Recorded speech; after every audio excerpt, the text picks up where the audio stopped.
हम लोग श्रीमद् भागवतम के तीसरे स्कंद के 29वें अध्याय के 22वें श्लोक को पढ़ रहे हैं और 21वें में हमने पढ़ लिया था।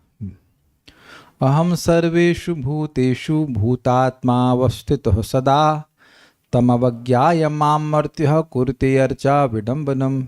मैं भगवान कपिल देव कह रहे हैं, भगवान सभी जीवों में भूतात्मा अर्थात परमात्मा के रूप में स्थित हूँ सदा। उन परमात्मा की अवज्ञा करके माम मुने मुझको जो मर्त्य है, मेरी जो मर्त्य अर्थात मनुष्य अर्चना करता है वह विडंबनम कुरुते, वह तो केवल अवज्ञा कर रहा है, अवज्ञा कर रहा है या अनुकरण कर रहा है, ढोंग कर रहा है। विडंबना मतलब ढोंग कर रहा है।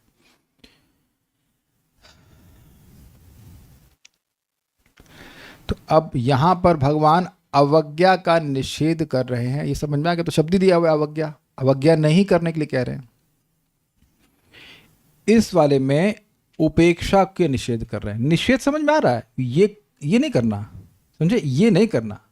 जैसे हम बोलते हैं क्लास में आइए लेकिन फोन साइलेंट पे रखिए, फोन जर्नल में नहीं रखना।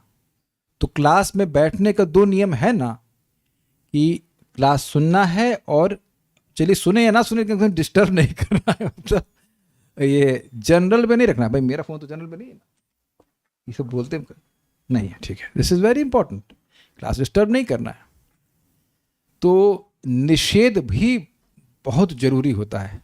गाड़ी चलाना है बड़ी अच्छी बात है, लेकिन भिड़ाना नहीं है। तो समझ गए ना? ऐसा नहीं भगवान पे आप आक्षेप करें, ऐसा क्यों उतना कर रहा बोल रहे हैं। नहीं, आप देखते हो कि दोनों जगह कहीं कुछ कार्य करना होता है तो उसके प्लस माइनस दोनों होते हैं, ठीक है। तो ये माइनस वाले इंस्ट्रक्शंस हैं। तो अब यहाँ पे आगे क्या कह रहे हैं? यहाँ पर उपेक्षा को मना कर रहे हैं। हितवा शब्द से उपेक्षा मानी जा रही। मेरे पीछे बोली, यो माम सर्वेषु भूतेषु यो मां सर्वेषु भूतेषु संतमात्मानमीश्वरम् सन्तमात्मानमीश्वरम् हित्वार्चां भजते मौढ्यात्। हित्वार्चां भजते मौढ्यात्। मौढ्यात् ऐसे करके बोलेगा, हित्वार्चां भजते मौढ्यात्। हित्वार्चां भजते मौढ्यात्। भस्मन्येव जुहोति सः भस्मन्येव जुहोति सः। यो मां सर्वेषु भूतेषु यो मां सर्वेषु भूतेषु संतमात्मानमीश्वरम् सन्तमात्मानमीश्वरम् हित्वार्चां भजते मौढ्यात्। हित्वार्चां भजते मौढ्यात्। भस्मन्येव जुहोति सः। भस्मन्येव जुहोति सः। उसको थोड़ा पीछे कर दीजिएगा, माता जी बैठ पाए। हाँ, यो माम सर्वेषु भूतेषु संतमात्मानमीश्वरम् यो मां सर्वेषु भूतेषु सन्तमात्मानमीश्वरम् हित्वार्चां भजते मौढ्यात् भस्मन्येव जुहोति सः। हित्वार्चां भजते मौढ्यात् भस्मन्येव जुहोति सः। यो मां सर्वेषु भूतेषु सन्तमात्मानमीश्वरम् यो मां सर्वेषु भूतेषु संतमात्मानमीश्वरम् हित्वार्चां भजते मौढ्यात् भस्मन्येव जुहोति सः। हित्वार्चां भजते मौढ्यात् भस्मन्येव जुहोति सः। और इसमें अन्वय छोड़ है, ठीक है।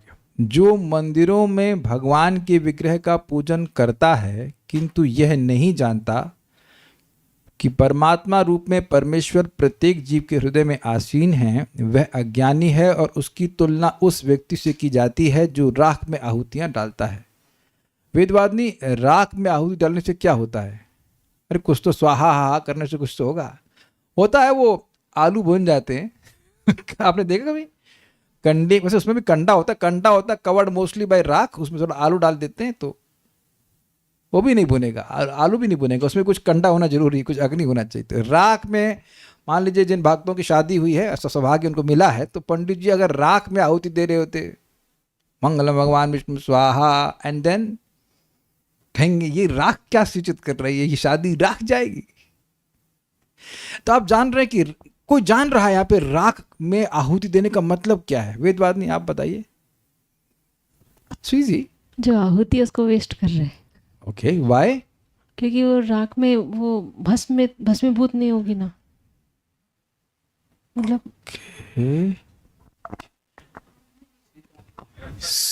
निरर्थक प्रयास कर रहा था कि क्यों? अग्नि बुझ गई। भाई भगवान का मुख अग्नि है ना कि राख। भगवान का अग्नि को भगवान की जीवा कहा जाता है कि नहीं, लेकिन राख को नहीं कहा जाता है। It's very clear. तो अग्नि गायब तो किसको तुम आहुति दे रहे हो? So it's very very nice कि जैसे अग्नि में आहुति देने से एकदम निरर्थक है, वैसे ही सॉरी क्या बोल गया मैं, राख में आहुति देना एकदम व्यर्थ है, निरर्थक है। उसी प्रकार से ये विग्रह की पूजा कर रहा है, अन्यों की उपासना नहीं, अन्यों में भगवान को नहीं देख रहा है, तो वह निरर्थक है, ऐसा आप सोच रहे हैं। इसीलिए हम सारी कहानी कह रहे थे, ऐसा आप सोच रहे हैं, ऐसा भगवान कह नहीं रहे।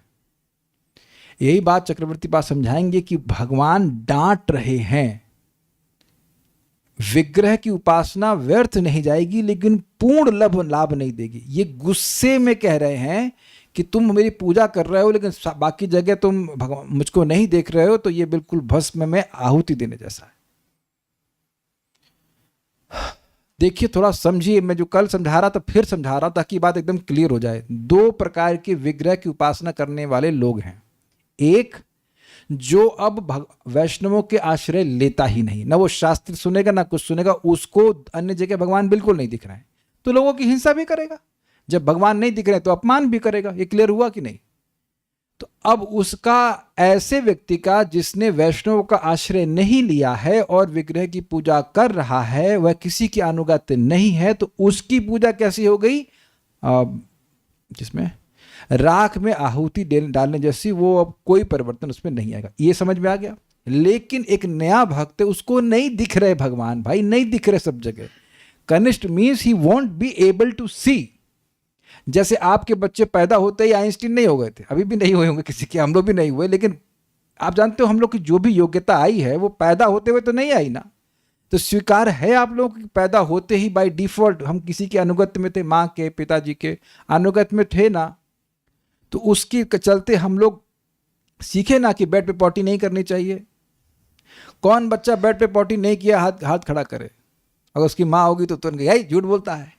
तो आप जान रहे कि ये तो आप अभी करने के बारे में सोच भी नहीं सकते, unless you are very sick और something, that's a different thing. But क्या आप समझे वो कितनी, मैं खाली उदाहरण इसलिए दे रहा हूं कि वो कितनी निम्न चेतना है। लेकिन अगर कोई बच्चा जंगल में फेंक दिया जाता तो वो बड़ा होने पर भी वैसा ही रहता जैसा कि वह पैदा होते हुए था। प्रमाण गाय, प्रमाण बैल, जितने भी बड़े बड़े वयस्क जानवर हैं, वो जहां तहां पॉटी करते हैं कि नहीं? वो देखते हैं कहीं? क्या मैं समझा पा रहा हूं? एग्जाम्पल से बिल्कुल क्लियर समझ में आ रहा है कि एक बच्चा है जो नॉर्मली अपने माता पिता के संरक्षण में है, तो उसकी स्थिति वैसे ही है जैसे एक बच्चा जंगल में फेंक दिया जाए। लेकिन बच्चा जो जंगल में रहेगा, उसको श्रेष्ठ लोगों की संगत ना मिलने के कारण वो पशु ही रहेगा, वो मनुष्य नहीं बन पाएगा। Easy clear? लेकिन दोनों एक ही पॉइंट शुरू कर रहे हैं। लेकिन जो दूसरा बच्चा है वह माँ के द्वारा ट्रेंड किया जाएगा। कभी डांट पड़ती है, कभी प्रेम से बातचीत होती है, कैसे भी करके जो भी आवश्यकता होता है, कभी चप्पल भी चलती है कि नहीं, झाड़ू भी पड़ती है, whatever you get thrashed some time but you get purified. तब आज हम लोग को कहते हैं, हम लोग क्या लैंग्वेज में सऊर है। सऊर समझते हैं आप लोग? सऊर नहीं समझते हो? सऊर means mannerisms, you have manners. शैली शुक्ला माता जी, do you know this is quite prevalent in Lucknow. सऊर है। जैसे मैं वेदवादिनी से बोल रहा था कि हम अपनी माँ को कभी तुम नहीं बोल सके ना, नेवर, तुम नहीं निकल सकता। लखनऊ में आप निकलता है ना माता जी, शैली शुक्ला माता, आप निकलेगा, पापा को भी आप निकलेगा, कुछ अगर झगड़ा भी होगा तो भी आप ऐसा कैसे करें, हम आपकी बात, आप निकलेगा। This mannerisms. और किसी और यूपी के वेस्ट में चले जाइए तो उधर तू तड़ाक, ऐसा लगे एकदम खड़ा बोल रहे हैं। तो अब बच्चे का दोष नहीं है ना, वो किस एनवायरमेंट में पड़ा है उसके हिसाब से उसके ग्रूमिंग हो जाएगी। तो पॉइंट आप समझ गए। दोनों लोग विग्रह की उपासना करना शुरू किए। एक गुरु जी के निर्देशन में कर रहा है और दूसरा किसी के निर्देशन में नहीं कर रहा, वो अपने मन के निर्देशन में कर रहा है। वही ये जो शालिग्राम को चाय के अभिषेक, and he still is not under any spiritual master. तो अब जो दूसरा व्यक्ति है वो यद्यपि शुरुआत करने के समय, भक्ति की शुरुआत करने के समय, विग्रह की उपासना करने की शुरुआत में नहीं देख पा रहा है कि कौन भक्त है कौन नहीं है, लेकिन एक व्यक्ति का वो आदर जरूर कर रहा है भगवान के अलावा। किसका? नहीं, खुद का नहीं। भगवान का तो आदर कर रहा है, एक और व्यक्ति का आदर कर रहा है, गुरु जी का। बच्चे वाले से बात एकदम समझ में आ जाएगी। बच्चा और किसी को नहीं जानता ना, बच्चे अपनी माँ को जानते हैं प्रारंभ में। तो अब बाकी किसी को समझे ना समझे, लेकिन माँ को समझते हैं कि समझते हैं ये मेरी माँ है, हमको खिलाती है पिलाती है। मैं कि नहीं कह सकता कि बच्चा किस तरह से देखता है माँ को, ना that small child, but still 3-4 साल तक तो एटलीस्ट मानेंगे कि बच्चे और ज़्यादा समझते नहीं कि चाची कौन ताई कौन, माँ ही माँ समझते हैं। तो माँ जो सिखा रही है उस पर तो वो उतना तो सीखते हैं कि नहीं सीखते हैं। क्या मैं समझा पा रहा हूँ ये बात? This is very deep. यही बात परम पूज्य भक्ति विज्ञान महाराज समझा रहे थे कि देखिए भक्ति में प्रगति होती ही एसोसिएशन से है। अगर एसोसिएशन ना हो तो जैसे एक बच्चा पैदा होता है और बिल्कुल पशु की तरह पैदा होता है, उसको संगत ना मिले तो वो पशु ही रह जाएगा। ऐसे ही कोई कनिष्ठ भक्त है तो उसे अगर श्रेष्ठतर भक्तों की संगत नहीं मिलती है तो वह कनिष्ठ ही रह जाएगा। And mind you dear devotees, it does not matter on number of years. ये साल पर निर्भर नहीं करता है, समझ पा रहे हैं, स्वीकार कर रहे हैं। बच्चा बड़ा हो गया, सालों साल बीत रहा है, उससे कुछ नहीं आएगा। जैसे बहुत से लोग हैं जिनको पढ़ना नहीं आता है। काहे नहीं आता है? संगति नहीं करी पढ़ने की, वो ट्रेनिंग ही नहीं प्राप्त हुई है। I hope this is very very clear. तो ऐसा नहीं है कि विग्रह की सेवा करना राख में आहुति देने के समान है, ये नहीं भगवान कह रहे हैं।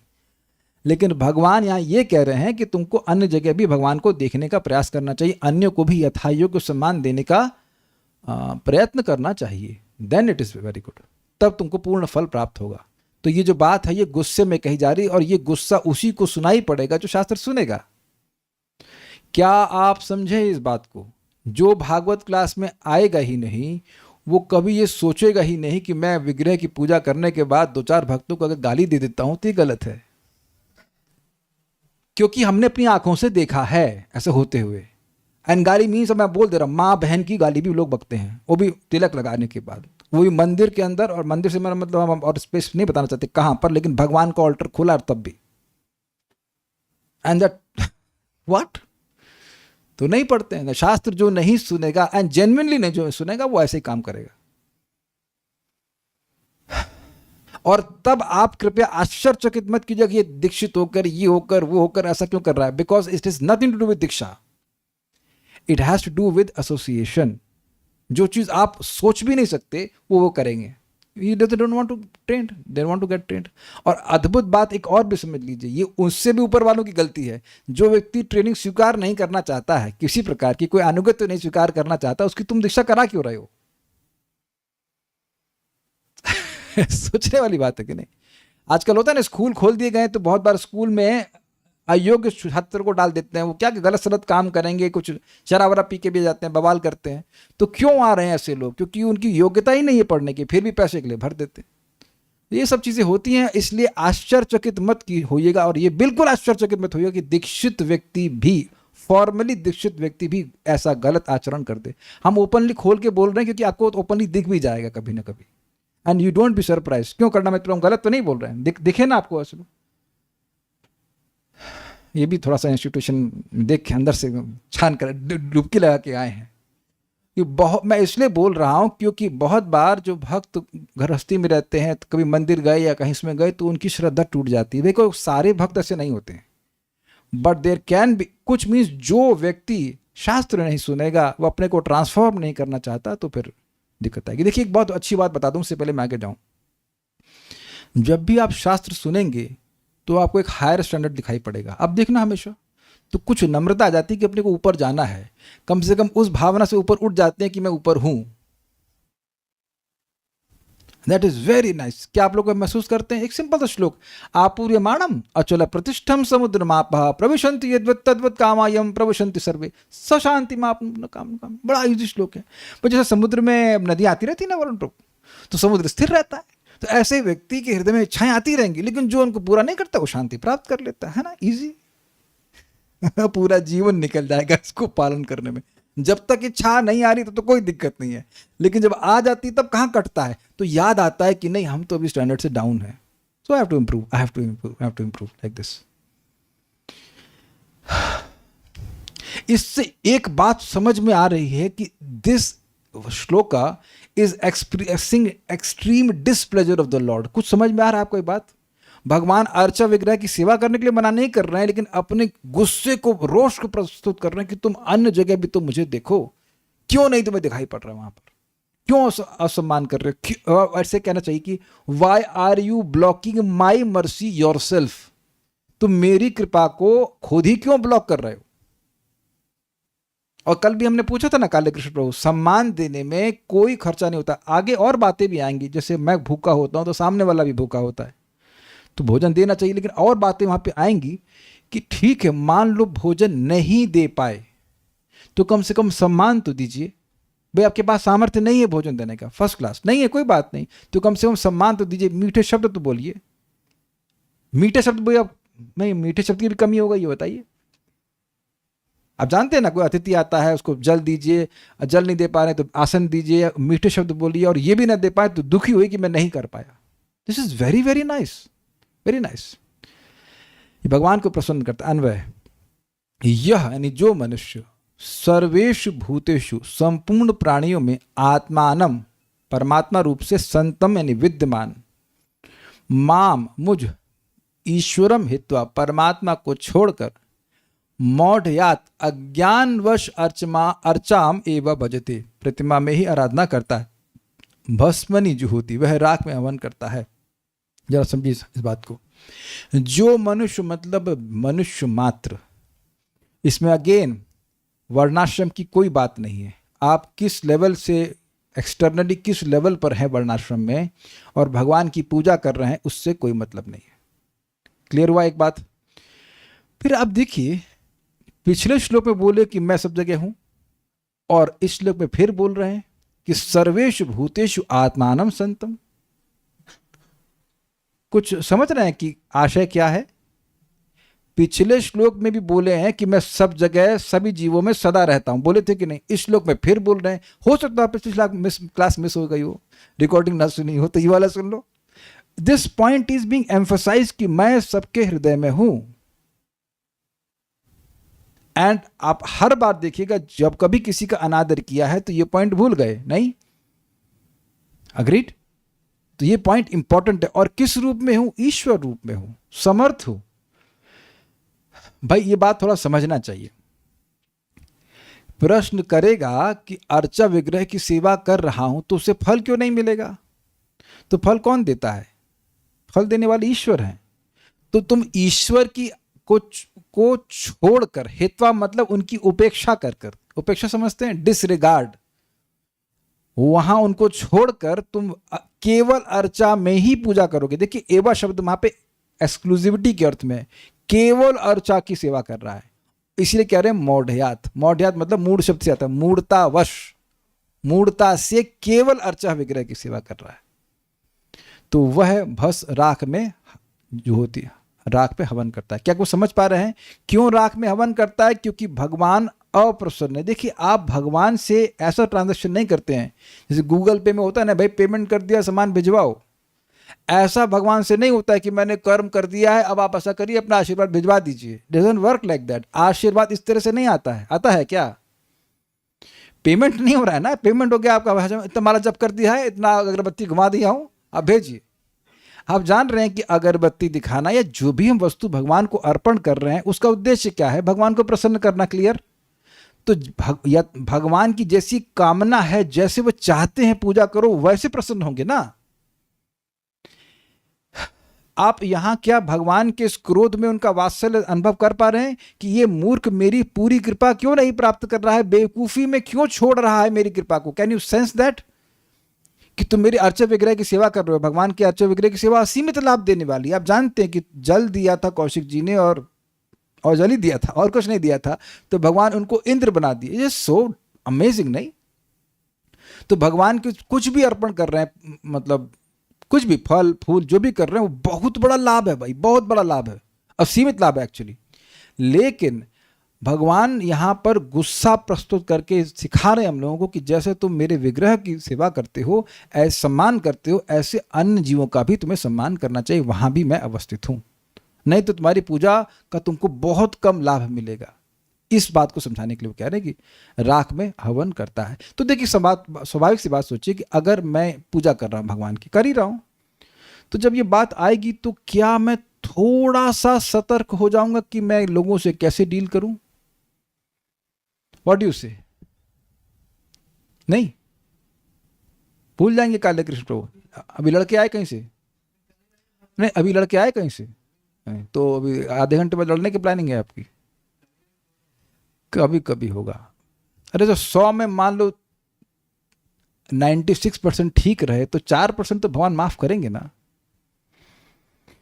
और मान लीजिए किसी को गाली दे दिए तो कम से कम माफी तो मांगेंगे कि प्रभु जी हमसे क्रोध में ऐसा हो गया, और कम से कम वो उस तरह की गाली तो नहीं बकेंगे जो मैंने क्लास में शुरुआत में बोला। तो कुछ भाई उन कुछ ऐसे भक्तों से तो कुछ ऊपर आ गए ना, कुछ श्रेष्ठ होगा कि नहीं, ऐसी गाली नहीं बकेंगे। इससे पहले मैं आगे आपको थोड़ा ट्रिप दे देता हूं। गुस्सा आने का एक कारण होता है which is why. You know why गुस्सा comes, Y anger comes? Because of Y. कुछ घटना हो और उस पर आप सोच ले जाए ये क्यों हुआ, उत्तर मिलेगा नहीं और आप चिढ़ते जाएंगे, फिर आप गुस्सा होते जाएंगे, क्यों हुआ ये, क्यों हुआ ये, क्यों हुआ ये, क्यों हुआ। जैसे वेदवादी मुझे माफ़ कीजिएगा, आज उन्होंने मखाना बनाया, आलू सब्जी बनाई, तो मखाने में नमक तेज और आलू में कम, तो मैं वाई करने की बजाय दोनों को मिला के खा लिया। Simple is it not? अब वाई करने से तो होगा नहीं, मुझसे भी गलती हो सकती है। आप ये मजाक में ले रहे हैं, आप जरा आज दिन भर देखना, जैसे ही कुछ ना कुछ तो विपरीत होगा। भाई आप भगवान तो वो नहीं, आपके सब चलेगा सब कुछ, और आप उसके बाद वाई करना शुरू कर दीजिए, why why why why why why why. उसकी जगह आप अच्छा प्रश्न कीजिए, हाउ एंड व्हाट। जैसे मेरे सामने आ गया, अब क्या करना है क्लास के, मैं झगड़ा करूंगा तो झगड़ा करने को मतलब नहीं, नमक थोड़ा नमक तो कम हो नहीं सकता, मिला लो। नमक तेज हो गया, अब व्हाट टू डू, ये प्लस हुआ ना, तो उत्तर मिला कि नहीं, चलो मिला लो, खा जाओ उसको। हाउ टू डू व्हाट, ये करिए, मैं मजाक नहीं कर रहा हूं, it helps a lot to avoid your anger. और धीरे धीरे आपका स्विच ना एक्टिवेट होता चला जाएगा कि वाई करने की बजाय आएगा वाई थोड़ी देर के लिए, कुछ सेकंड के लिए, लेकिन तुरंत आप उसको रुक जाओ एक मिनट, व्हाट, और जैसे ही व्हाट बोलेंगे देखना एंगर शांत हो जाएगा। जैसे आप कहीं जा रहे हैं, ये रास्ते में कोई क्या कहते हैं उसको, ब्लॉक लग जाता है, क्या कहते हैं, ट्रैफिक जैम लग गया, तो हम तो इसलिए हेलमेट ला के जाते हैं, तो लगा लिया, उसके हरे कृष्णा जब हरिनाम जब कर लो, क्या दिक्कत है? आपकी गाली देने से खुल जाएगा, अरे भाई गुस्सा हो रहे हैं, ये गाली दे रहे हैं, चलो उनको खोल दो, ऐसा तो होना नहीं है। You chant Hare Krishna, you remember Krishna. और एक बहुत अच्छी बात है, आत्मवत सर्वभूतेषु, जैसे मुझे गाली सुनना खराब लगता है, ऐसे सामने वाले को भी गाली से मैं मतलब कठोर शब्द खराब लगते हैं। सो बिफोर रिलीजिंग देम अपने ऊपर टेस्ट कर लेना चाहिए कि यही शब्द मैं दूसरे पे बोलूंगा और मुझे कोई बोलेगा तो मुझे कैसा लगेगा। और इसीलिए कभी कभी अपमान होता है, ताकि आपको फीलिंग आती रहे, हम लोग को फीलिंग आती रहे कि खराब शब्द कैसे लगते हैं। क्या समझे मेरी ये बात? क्या सुनाई पड़ा आपको मैंने क्या कहा? कभी कभी गलती ना होने पर भी जब खराब शब्द हो जाते हैं हमको हमारे प्रति, तो ये याद दिलाने के लिए, ये अनुभव कराने के लिए कि दे फील बैड, तो प्रयास करना चाहिए कि दूसरे को नहीं जलाने वाले शब्द बोले।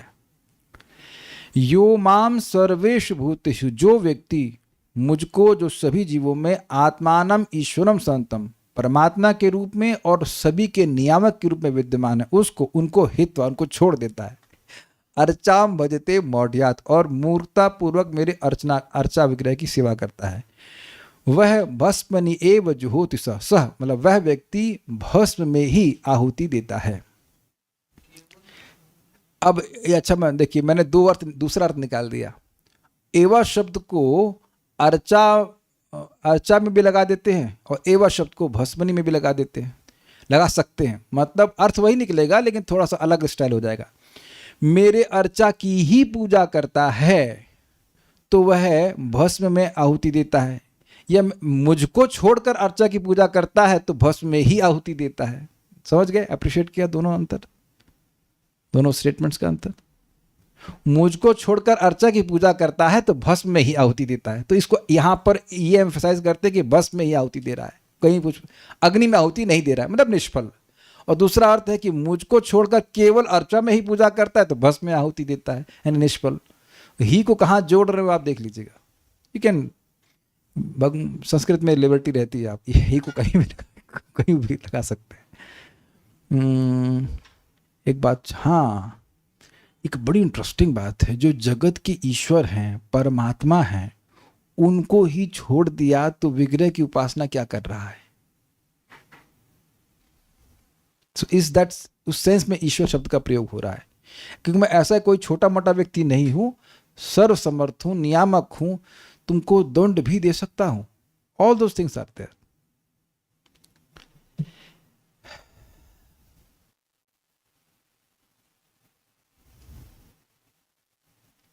भावार्थ दीपिका, हित्वा पद का अर्थ है उपेक्षा करके। उपेक्षा समझते हैं आप लोग?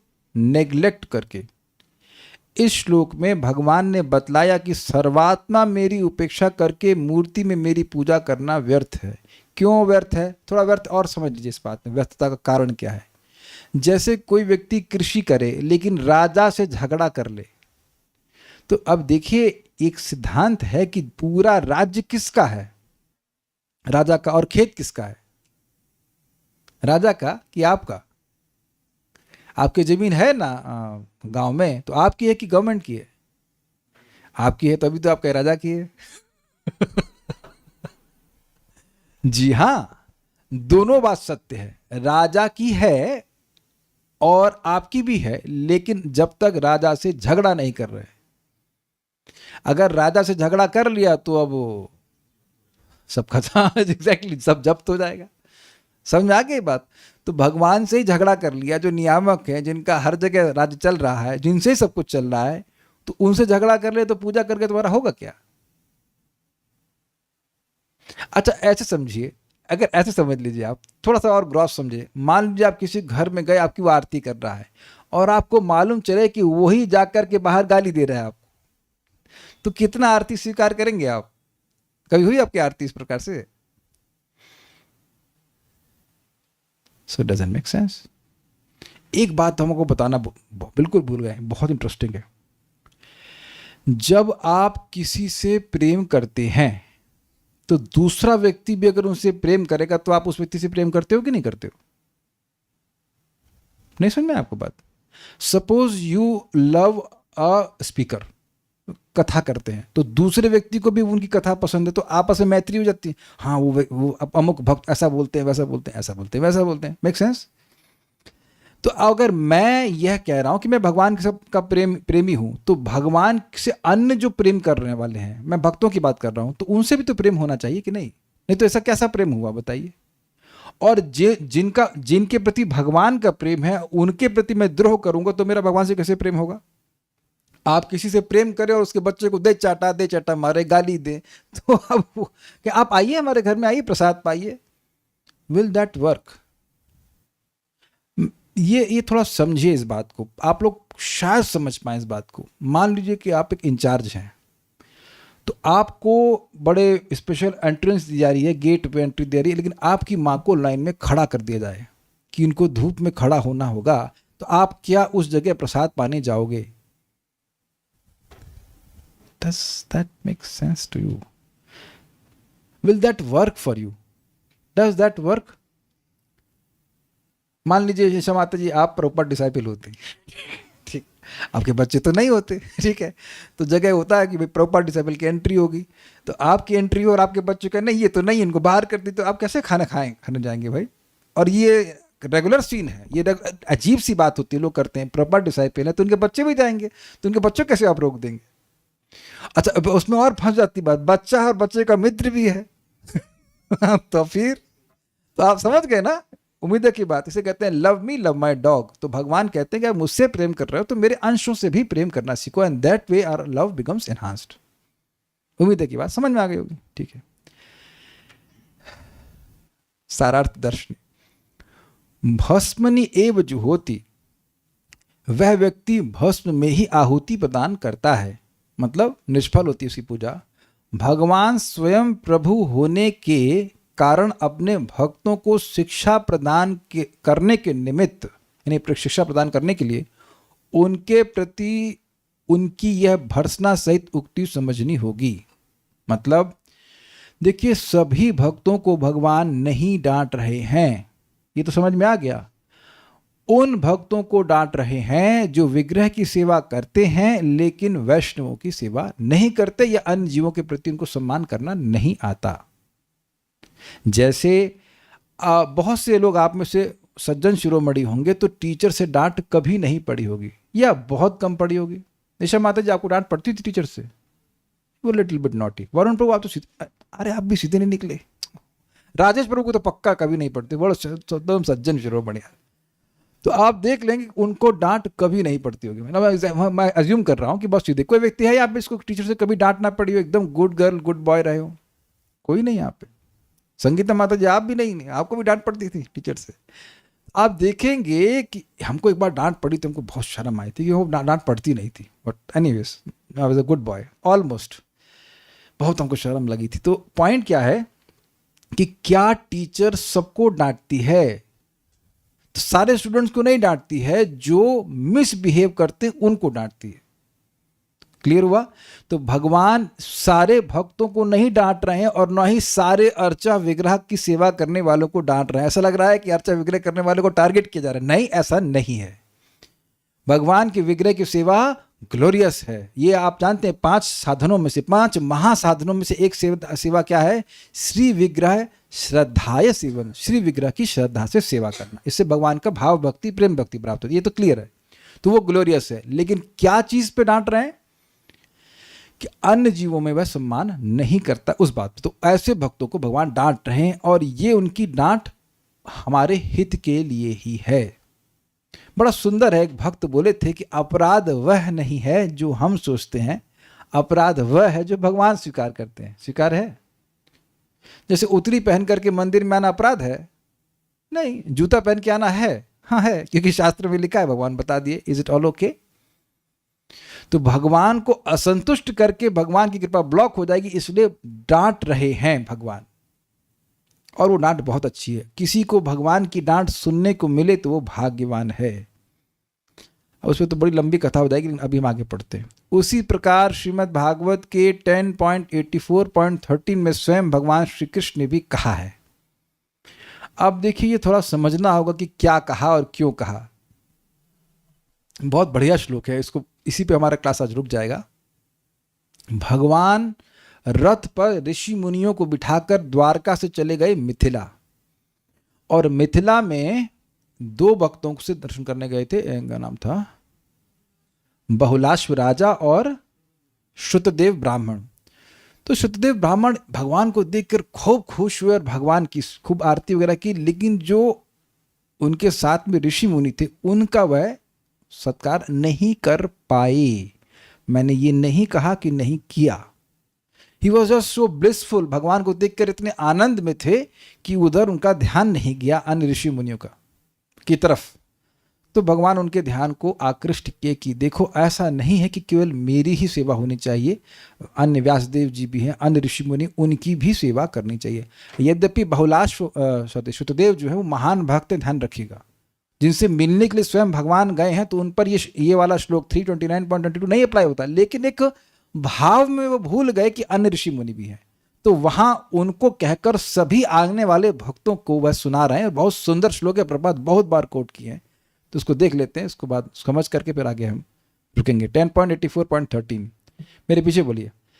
यस्यात्म बुद्धि कुणपे त्रिधातुके, यस्यात्म बुद्धि कुणपे त्रिधातुके, स्वधिकलत्रादिषु भौम इज्यधि, स्वधिकलत्रादिषु भौम इज्यधि, यतीर्थ बुद्धि सलिले न कर्हिचि, यतीर्थ बुद्धि सलिले न कर्हिचि, जनेष्वभिज्ञेषु स एव गोखरः, जनेष्वभिज्ञेषु स एव गोखरः। बोलिए। यस्यात्म बुद्धि कुणपे त्रिधातुके, यस्यात्म बुद्धि कुणपे त्रिधातुके, स्वधिकलत्रादिषु भौम इज्यधि, स्वधिकलत्रादिषु भौम इज्यधि, यतीर्थ बुद्धि सलिले न कर्हिचि, यतीर्थ बुद्धि सलिले न कर्हिचि, जनेष्वभिज्ञेषु स एव गोखरः, जनेष्वभिज्ञेषु स एव गोखरः। अर्थात जिसकी वात पित्त और श्लेष्मा, श्लेष्मा मतलब कफ, इन त्रिधातुमय शव तुल्य शरीर में आत्मबुद्धि है। यस्य आत्मबुद्धि कुणपे त्रिधातुके, कुणपे का मतलब, कुणप का मतलब होता है बैग, और त्रिधातु मतलब वात पित्त और कफ, जिसकी आत्मबुद्धि होती है इस बैग ऑफ, जो बैग है कफ का, वात का और पित्त का, उसमें मतलब मैं ये हूं। एक फिर कह रहे हैं स्वधि कलत्राधीशु, स्वधि स्वबुद्धि, मेरे हैं, कौन है, मेरे बच्चे और मेरी पत्नी। स्त्री पुत्र आदि में आत्मीय बुद्धि है, मतलब मैं देह हूं और देह के जो विस्तार हैं बस ये मेरे हैं। ये मना नहीं किया जा रहा है कि स्त्री को अपना मानिए, अपने बच्चे को मना अपना मानिए, ये कोई दिक्कत नहीं तो होता है, लेकिन वैष्णवों को भी अपना मानिए। लेकिन यहां क्या, बस केवल पत्नी मेरी है, बच्चे मेरे हैं, ऐसे करके। कुछ समझ रहे हैं बात? उसके बाद कह रहे हैं भौम इज्जति, भूमि के विकार भूत प्रतिमा आदि में देवता बुद्धि है, और यतीर्थ बुद्धि सलिले, मतलब जिसकी बुद्धि केवल जल में है, जिसकी तीर्थ बुद्धि जल में ही है। वहां जाएंगे, स्नान करके आ जाएंगे, वहां जाकर कुछ वैष्णवों से प्रवचन सुनेंगे, ये बिल्कुल नहीं है। वैष्णवों में तीर्थ बुद्धि नहीं। देखिए तीर्थ मतलब जो आपके पापों का नाश करे, आपको पुण्य प्रदान करे, मोक्ष प्रदान करे, पवित्र करे, ये सब तीर्थ का अर्थ है। तीर्थ का अर्थ और भी है कि व्यक्ति बहुत उसके प्रति उपादेय बुद्धि रखता है। ये सब बातें तीर्थ शब्द से आ जाती हैं। हम तीर्थ भ्रमण करने जा रहे हैं, तो कहाँ जा रहे हैं आप? स्टेडियम में। अगर क्रिकेट स्टेडियम में जा रहे हैं तब कहेंगे हम तीर्थ भ्रमण करने जा रहे हैं, तो यू नो दैट कि तीर्थ भ्रमण करने का मतलब है कि बड़ी पवित्र स्थान जा रहे हैं। तो पवित्र बुद्धि कहाँ है? बस जल में। देखिए जल में पवित्र बुद्धि करिए, वो प्रॉब्लम नहीं है, लेकिन केवल जल में पवित्र बुद्धि कर रहा है। और कह रहे हैं न करहिचित जनेषु अभिज्ञेषु, और कभी भी जो अभिज्ञ जन हैं, जो भगवान के तत्व को जानने वाले हैं, उनमें कभी आत्मबुद्धि नहीं होती, आत्मीय बुद्धि नहीं होती, सम्मानीय बुद्धि नहीं होती, और तीर्थ बुद्धि नहीं होती। तो ऐसा व्यक्ति गोखर है। कुछ समझ पा रहे हैं? स एव गोखर, गो मतलब गाय और खर मतलब गधा, ये एक अर्थ है। और स एव गोखर का एक और अर्थ है कि वही गोखर है, गाय और गधा है, और गाय गधा नहीं है। स एव, वही गाय गधा है, गाय गधा नहीं है, यही गाय गधा है, यही पशु है। और भी और अर्थ हम देखते हैं, अभी देख लीजिएगा। तो किंतु तत्वज्ञ जन के प्रति कभी भी ऐसी आत्मीयत्वादि बुद्धि नहीं होती। समझे? देखिए 4 प्रकार की बुद्धि है, आत्मबुद्धि, स्वधि और इज्ज बुद्धि, तीर्थ बुद्धि। दिख गई आपको 4 प्रकार की बुद्धि, कि मैं देह हूं, एकदम जो मरा हुआ शरीर, उसमें देह की भावना भोगों में पड़ा रहेगा। जो देह के उत्पादन है, इस फैक्ट्री के प्रोडक्ट्स हैं, उसमें ममता लगी, इनको देना है, इनको देना है, इनको करना है। बच्चे के पास 25 जोड़ा कपड़ा है तो 26वां आ जाएगा, लेकिन जो दूसरा वैष्णव या कोई भक्त है, उनके प्रति कुछ देने की भावना न रहे। तो योग्य ना आत्मीय बुद्धि, यही देख रहे हैं दुनिया में चल रहा है। तो वैष्णवों में ना आत्मबुद्धि हो, ना आत्मीय बुद्धि हो, ना पूज्य बुद्धि हो। अब देखिए समझिए, विग्रह की पूजा कर रहा है लेकिन वैष्णवों का सम्मान नहीं कर रहा, ठीक है? तो पूजनीय कौन है? बस विग्रह पूजनीय है, वैष्णव पूजनीय नहीं है, ठीक है? और तीर्थ बुद्धि, तीर्थ जल है, वहां वो ये जल है, वहां स्नान करेंगे, उस तालाब में स्नान करेंगे, उस तालाब में स्नान करेंगे, मगरमच्छ बन जाओगे और कुछ नहीं होगा। यहां स्नान करेंगे, वहां स्नान करेंगे, लेकिन कथा स्नान नहीं करेंगे। कुछ समझ में आ रहा है बात? ये स्पष्ट समझ में आना चाहिए कि जब आप जा रहे हैं तीर्थ में, तो कुछ प्लान कथा सुनने का भी होना चाहिए। ये नहीं कहा जा रहा है कि मत नहाइए। Is that okay? क्योंकि आंखों से देखा गया है, आप लोगों ने भी देखा होगा, और गंगा जी स्नान करने जाएंगे तो गंगा जी में स्नान करके तुरंत, क्योंकि ठंड लग गई ना, तुरंत बीड़ी चालू हो जाती। तुरंत मीन्स तुरंत। हो सकता है शरीर में जो गंगा जी का जल है वो चुपका हो, पूछा भी ना हो। आंखों से देखी गई बात है। आप में से कोई विरोध हो तो बताइए। कोई विरोध है इसमें? कोई देखा है इस तरीके से? आंखों से देखा जा रहा है। और इस बात को प्रथम स्कंद के प्रथम अध्याय में कहा गया है कि स्वर्धन्यापो नु सेव्या, गंगा जी की सेवा बहुत लंबे समय तक करता है तब पवित्र होता है, और शायद तब भी ना हो, मतलब बहुत समय लगता है एटलीस्ट, लेकिन भक्तों की संगति से तुरंत वह पवित्र होने लगता है। कभी किसी के पेरेंट्स मना किए हैं कि गंगा जी में स्नान करने क्यों जा रहे हो? कभी नहीं। अरे क्यों नहीं जा रहे हो? लेकिन अब वैष्णव की संगति करेंगे तो आप में से कितने लोगों के पेरेंट्स ने बिल्कुल मना नहीं किया कि आप भक्तों की संगति कर रहे हैं? बहुत कम होंगे। अगर आपके पेरेंट्स भक्त होंगे तो अलग बात है, नहीं तो जरूर ऑब्जेक्शन आया होगा। एनओसी तो शायद ही मिली हो आपको कि नहीं जाओ बेटा इस्कॉन के भक्तों की संगत करो। So you know that some change will happen. तो ऐसी तीर्थ बुद्धि ना होना भक्तों के प्रति, ऐसा व्यक्ति ही गोखर है। एक अर्थ है कि ऐसा ही व्यक्ति गाय और गधे के समान है। गाय गधा नहीं, और भी अर्थ है। दूसरा क्या है? वह व्यक्ति गोखर है, अर्थात गो समूह में भी खर अर्थात दारुण यानी अत्यंत अविवेकी है। मतलब पशु होते हैं, पशुओं का विवेक नहीं होता, लेकिन उसमें भी ये खर है, मतलब बेवकूफ है एकदम, उसको कोई विवेक नहीं है। भाई विवेक किसका फंक्शन है? बुद्धि का। तो हम बुद्धि के द्वारा निर्णय करते हैं ना कि हम देह से अलग हैं, देह से जो संबंधित प्रोडक्ट है हमारे वो हमारे नहीं हैं। तो उसकी चारों में से कोई बुद्धि नहीं है। वो कौन है ये भी समझ में नहीं आ रहा उसको, उसके कौन है ये भी समझ में नहीं आ रहा है, पूजनीय कौन है ये भी समझ में नहीं आ रहा है, और तीर्थ क्या है ये भी समझ में नहीं आ रहा, इसलिए कह रहे एकदम बेवकूफ है। दूसरा अर्थ है अथवा गायों के तृणादि का भार वहन करने वाला गधर भी है, इस प्रकार आक्षेप किया है। गोखर मतलब गायों के लिए भूसा वूसा चलता है ना, आजकल ट्रक में चलता है, पहले गधों पे चलता था। तो गधों पे लाद करके जो घास ली जा रही है गायों के लिए, वो वैसा गोखर है। मतलब उसका बेसिकली पॉइंट ये है कि वो पशु की तरह जी रहा है और पाशुक प्रवृत्तियों का भार उठाने में ही उसका जीवन चला जा रहा है, इसलिए करें गोखर। और ये बिल्कुल स्पष्ट देखा जा रहा है कि जो व्यक्ति केवल अपने परिवार का निर्वाह कर रहा है, ध्यान दीजिएगा शब्दों को, केवल पे मार्क कीजिएगा, इससे पहले कि कोई कोर्ट केस करे। हम केवल बोल रहे हैं, परिवार का निर्वाह करना चाहिए, लेकिन केवल परिवार का निर्वाह कर रहा है तो उसकी स्थिति क्या है बताइए? न खुद धर्म करता है, न परिवार के लोग धर्म करते हैं, तो वो हो गया ना पशु की तरह का जीवन, इसीलिए वह गोखर है। तो ये सब बात क्यों बोली गई है? ये समझाने के लिए कि व्यक्ति को, ये भगवान, ऐसा नहीं कि भगवान कपिल देव डांट रहे हैं, भगवान कृष्ण भी डांट रहे हैं, इस बात को समझा रहे हैं, भर्त्सना कर रहे हैं कि वैष्णवों में भी इज्ज बुद्धि होनी चाहिए, पूजनीय बुद्धि होनी चाहिए, तीर्थ बुद्धि होनी चाहिए, आत्मीय बुद्धि होनी चाहिए, आत्म बुद्धि होनी चाहिए।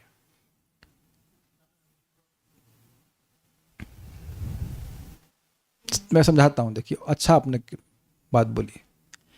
जैसे आपको भोजन अच्छा लगता है, तो अब वैष्णव प्रिय हैं अगर, देखो हम ये नहीं कह रहे कि सारे लोग प्रिय हो पाएंगे, लेकिन एटलीस्ट कुछ तो प्रिय होने चाहिए, पहले स्टार्टिंग पॉइंट तो वहां से।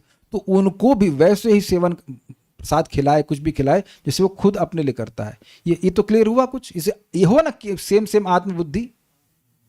मुझे वस्त्र चाहिए, मान लीजिए मेरा वस्त्र फटा है तो मुझे वस्त्र चाहिए, तो अन्य जीवों को या अन्य भक्तों को भी तो चाहिए। उस तरह से समझ रहे हैं, आत्मवत सर्वभूतेषु वाली बात है।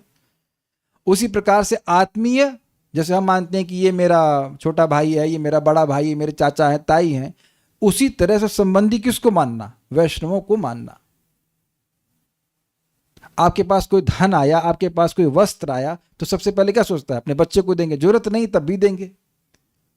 उसी जगह आप सोच सकते हैं ना, अरे उस भक्त को जरूरत है, उसको दे देते हैं। तो दिस इज वेरी गुड। अब तो कुछ समझ में आ रहा है कि आत्मीयता आ रही है कि वो भक्त भी, किसी के भक्त को दवा की जरूरत पड़ती है, उसका बहुत लाभ होता है, बहुत लाभ होता है। परम पूज्य राधा गोविंद महाराज समझा रहे हैं कि व्यक्ति भजन कर रहा है, किसी तरह से आपने उसके भजन में सहायता करी, चाहे धन दे करके, चाहे इन एनी वे, अन्न दे करके, धन दे करके, आपका भजन बहुत बढ़ता है, बहुत बढ़ता है। Don't neglect this. ये फ्री फंड का भजन बढ़ना। अपना तो भजन कर रहे हो, कर रहे हो, दूसरे की सहायता कर रहे हो, तो वहां से भी आपको अपना क्या कहते हैं वो टैक्स मिल जा रहा है, फ्री फंड का ना। आप तो 16 कर सकते हो, चलो 32 कर लो, और कितना कर लोगे? एक लिमिट है ना, आप कितना कर पाएंगे। लेकिन दूसरों की सहायता कर रहे हैं तो उनके भजन का भी आपके अकाउंट में आएगा। वो कहते हैं ना नेटवर्क मार्केटिंग, समझते हैं आप लोग? मैं बेच रहा हूं, फिर मैं कहूंगा राधा रमन प्रो मेरे अंडर में आइए, तो ये बेचना शुरू किए, तो ये जो बेचेंगे उसका 10-15% मेरे पास आएगा। ये तो दृष्टांत समझ रहे हैं, ये तो वरुण प्रो समझ ही रहे होंगे। चेन वटएवर, समझते हैं? नेटवर्क मार्केटिंग, ये हिसाब किताब है। So we are never loser. तो आत्मिक क्लियर हुआ। इज्ज बुद्धि, भगवान की विग्रह की सेवा कर रहा है, लेकिन साथ साथ वैष्णवों में तो सम्मान की बुद्धि होनी चाहिए, ये भी पूजनीय है। इसीलिए हम लोग गुरु पूजा करते हैं कि नहीं करते हैं? गुरु जी की इवन मंगल आरती में भी गुरु अष्टकम गा रहे हैं, नॉट कृष्णाष्टकम या चौराष्टकम। सी। और लास्ट क्या है? तीर्थ बुद्धि। गए, स्नान करके आ गए। कहाँ गए थे? वृंदावन गए थे, यहाँ गए थे, वहां गए थे, स्नान करके वापस आ गए। ठीक है, धाम में आना लाभकारी है, लेकिन वो परिवर्तन जो वैष्णव की संगति से आता है वो तो किसी चीज से नहीं आता ना।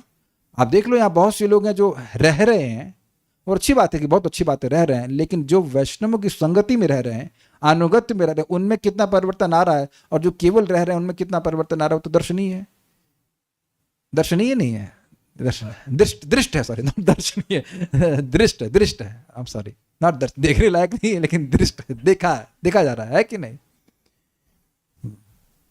तो इस प्रकार से है। ये हो गया। एक लाइन और पढ़ के हम रुक जाएंगे यहाँ पे, रुक, जैसे नहीं, इसको शाम को पढ़ाएंगे, आराम से पढ़ाएंगे। तो यहाँ तक बात समझ में आ रही है कि भगवान डांट रहे हैं, ऐसा नहीं कि अर्च विग्रह की कोई सेवा का फायदा नहीं है। कुछ यहाँ पर कह रहे हैं, एक भक्त बोले adding fuel to fire, waste attempt. नहीं माता जी, एडिंग फ्यूल टू फायर नहीं है, आहुति को राख में देने वाली बात है। अग्नि में देंगे तो अग्नि में तो कुछ इफेक्ट आएगा, और कुछ नहीं बोलना है। भागवतम बोले स्त्री पुत्र आदि में आत्मबुद्धि की भर्त्सना कर रहे हैं, मतलब देहात्म बुद्धि की भर्त्सना की जा रही है स्त्री पुत्र आदि की नहीं। लेकिन कभी कभी समझती हूँ कि ही और किन्हीं और को तो उल्टा समझ जाते हैं कि स्त्रियों को या पुत्रों की भर्त्सना की जा रही है। उनको कैसे समझाना चाहिए? जैसे आपको समझ में आया वैसे समझाना चाहिए, इज इट नॉट? आपको समझ में आ रहा है कि स्त्री और पुत्रों की निंदा नहीं की जा रही है, और ना ही देह की निंदा की जा रही है, देह में आत्मबुद्धि की निंदा की जा रही है। तो अब और क्या समझाएंगे? 1 + 1 2 होता है। काले कृष्ण प्रभु आप कैसे समझाएंगे अनंत प्रभु को? अनंत प्रभु कहेंगे तो मुझे समझ आ गया आगे बताओ। लेकिन अब जैसे आपको समझ में आया वैसे समझाएंगे। आप लोग को मैं कैसे समझाता हूँ? जैसे मुझको समझ में आया वैसे मैं आपको समझाता हूँ। अग्रीड, जितना मुझको समझ में आया उतना आप समझाइए। अब उसके बाद भी ना समझे तो फिर आप छोड़ दीजिए, भगवान के ऊपर, उस क्या कर सकते हैं। जो एक बात आप समझ लीजिए, जो व्यक्ति समझना नहीं चाहता है उसको ब्रह्मा जी भी नहीं समझा सकते, तो हम तो है नहीं ब्रह्मा। अग्रीड? आप लोग कभी ऐसा नहीं हुआ कि कोई कुछ बोल रहा है आप समझना नहीं चाहते हैं? हम नहीं समझना चाहते, नहीं सुनना चाहते हैं, क्या बोले। तो जो नहीं समझना चाहता उसको कुछ नहीं कर सकते। बोलिए। हरे कृष्ण प्रभु जी, पिछले श्लोक में अवज्ञा बोला गया, इस श्लोक में उपेक्षा बोला गया, सेम लग रहे हैं। नहीं, अवज्ञा का मतलब होता है अपमान करना, और उपेक्षा मतलब नेग्लेक्ट करना। दोनों ही अपमान है, कि थोड़ा स्टाइल अलग है। तो ये बात है। भक्त का मतलब है कि विनम्र होना होता है। जब हम लोग विनम्र होंगे तभी सबको सम्मान दे पाएंगे। कहाँ गए देखे। इट्स मीन्स भक्ति जब ही ग्रो करेंगे जब हमको सबको सम्मान देने की आदत होगी। हाँ, सही तो बोल रहे हैं। लेकिन देखिए, एक गलत इंटरप्रिटेशन होगा। भाई जब हम भक्ति में आगे बढ़ेंगे तभी सम्मान करेंगे, उससे पहले तो करेंगे नहीं। ये भी इंटरप्रिटेशन हो जाता है। क्या करें, हमसे सम्मान दिया ही नहीं जाता है, तो फिर अटके रहो जहां पे हो। एक बात आप स्पष्ट जानते हैं कि अगर मैं कहूं कि आप लोग कोई योगा आसन कीजिए, लेट्स से पद्मासन, तो क्या आराम से पहली बार में लगने लग जाएगा? एकदम लगाया 3 घंटे एकदम बिल्कुल आसन सिद्ध। तो आप जान रहे हैं कि every progress happens beyond comfort zone, है ना? तो प्रयास करना पड़ेगा ना, कि गाली मुख से निकल रही है लेकिन मुख से निकली माता जी प्रभु जी, इज इट नॉट?